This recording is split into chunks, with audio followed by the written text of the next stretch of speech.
하나님 말씀 마태복음 22장 34절부터 40절까지입니다. 예수께서 사두개인들로 대답할 수 없게 하셨다 함을 바리새인들이 듣고 모였는데 그 중에 한 율법사가 예수를 시험하여 묻되 선생님, 율법 중에서 어느 계명이 크니이까? 예수께서 이르시되 내 마음을 다하고 목숨을 다하고 뜻을 다하여 주 너희 하나님을 사랑하라 하셨으니 이것이 크고 첫째 드는 계명이요 둘째도 그와 같으니 내 이웃을 내 자신같이 사랑하라 하셨으니 이 두 계명이 온 율법과 선지자의 강령이니라.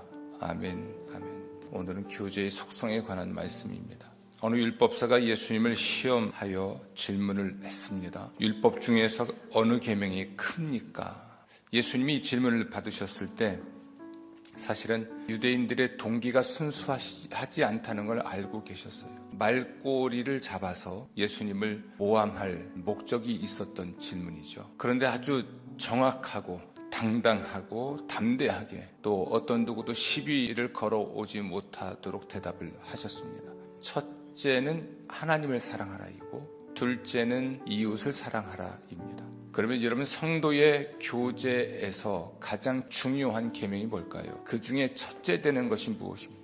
하나님을 사랑하기입니다. 하나님이 빠진 사람들만의 교제, 하나님을 사랑하는 것이 없이 서로 사랑하기만 있는 그러한 교회의 교제는 성도의 교제가 아니에요.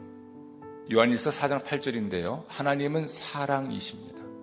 사랑은 하나님의 본질적 속성이고 또 이 사랑은 하나님에게서 옵니다. 이 하나님의 사랑은 예수 그리스도를 통해서 드러났습니다. 하나님이 세상을 얼마나 사랑하시는지 자기의 유일하신 아들을 세상에 보내주셔서 우리 죄를 위한 화목 제물이 되게 하셨죠. 이게 하나님의 사랑의 크기입니다. 사도 바울은 이 진리를 이렇게 표현합니다. 그러나 우리가 아직 죄인 되었을 때에 그리스도께서 우리를 위하여 죽으셨습니다. 이리하여 하나님께서는 우리들에 대한 자기의 사랑을 실증하셨습니다. 아멘. 죄인을 위하여, 죄인의 구원을 위하여 자기의 유일하신 아들을 제물로 바치는 것, 이것이 사랑이에요.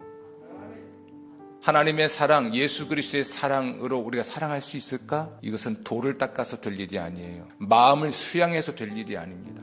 노력해서 될 일도 아닙니다. 성령께서 하나님의 사랑을 우리 마음에 부어주셔야 가능해요. 사랑이신 하나님, 그 하나님의 본성이 우리에게 부어질 때 이 사랑이 가능해집니다. 우리가 하나님을 사랑하기 혹은 이웃을 사랑하기를 실천할 수 있는 것은 성령님의 도우심 때문에 그렇습니다. 거룩한 사랑 혹은 성결한 사랑으로 성도의 교제를 이루는 교회를 만들기 원하면 우리 모두가 성령에 사로잡혀야 해요. 성령을 좇아 말하고 살아야 합니다. 성령의 역사로 사랑하며 살아가는 이 사랑에는 매우 중요한 가치가 하나 보이죠. 자기 희생, 자기의 재산이든 자신의 건강이든 자신의 목숨이든 희생하는 것이 필요한데요. 그것만 있을까요? 여러분, 성도의 교제에 있어서 참 중요한 것은 무례하지 않는 것이고요. 무책임한 관용을 부려서는 안 되는 겁니다. 하나님의 무한하신 사랑을 받은 백성들이 하나님을 어떻게 사랑할 것인가? 십계명의 구절을 보십시오. 너는 나 외에는 다른 신들을 내게 두지 말라. 너를 위하여 새긴 우상을 만들지 말고 그것들에게 절하지 말며 그것들을 섬기지 말라. 그런데 제 성경책 뒤에 보면 십계명의 제일 마지막에 예수께서 이르시되 내 마음을 다하고 목숨을 다하고 뜻을 다하여 이렇게 되어 있는 오늘 읽었던 본문 말씀이 들어가 있어요. 하나님을 사랑하기에는 대신 계명은 물론이고 부모를 공경하라, 살인하지 말라, 가늠하지 말라, 도둑질하지 말라, 내 이웃에 대하여 거짓 증거하지 말라, 내 이웃의 집을 탐내지 말라라고 하는 대인 계명도 포함되어 있습니다. 하나님을 사랑한다는 건 무례해지는 것을 의미하지 않는다는 거예요. 또 하나, 무책임한 관용을 의미하는 건 아니잖아요. 책임질 일은 책임져야 합니다. 회개하라는 이 말은 사실은 무책임한 관용을 성서는 허락하지 않는다는 얘기입니다. 회개를 촉구한다는 얘기는 책임질 일은 책임지라는 얘기입니다. 나도 너희에게 책임을 묻겠다는 거죠. 하나님을 사랑한다고 하는 것은 이웃을 사랑할 수 있는 동기부여가 되고 힘의 부여가 됩니다. 하나님은 사랑이 무엇인지를 실증하셨고 예수 그리스도는 사랑이 무엇인지를 우리에게 모범으로 보여주셨습니다. 그리고 성령께서는 이 사랑을 우리에게 실행하시고 우리 마음에 부으셔서 우리가 사랑하며 살아갈 수 있도록 해주셨습니다. 우리에게는 성령 역사가 그 어느 때보다 필요하고 중요합니다. 성령은 언제 우리에게 임하실까요? 성령은 언제 우리에게 역사하실까요? 오순절에 성령 세례 받은 사람들을 보면 성령의 은혜를 사모하고 기도하고 기다리고 그럴 때 성령 역사합니다.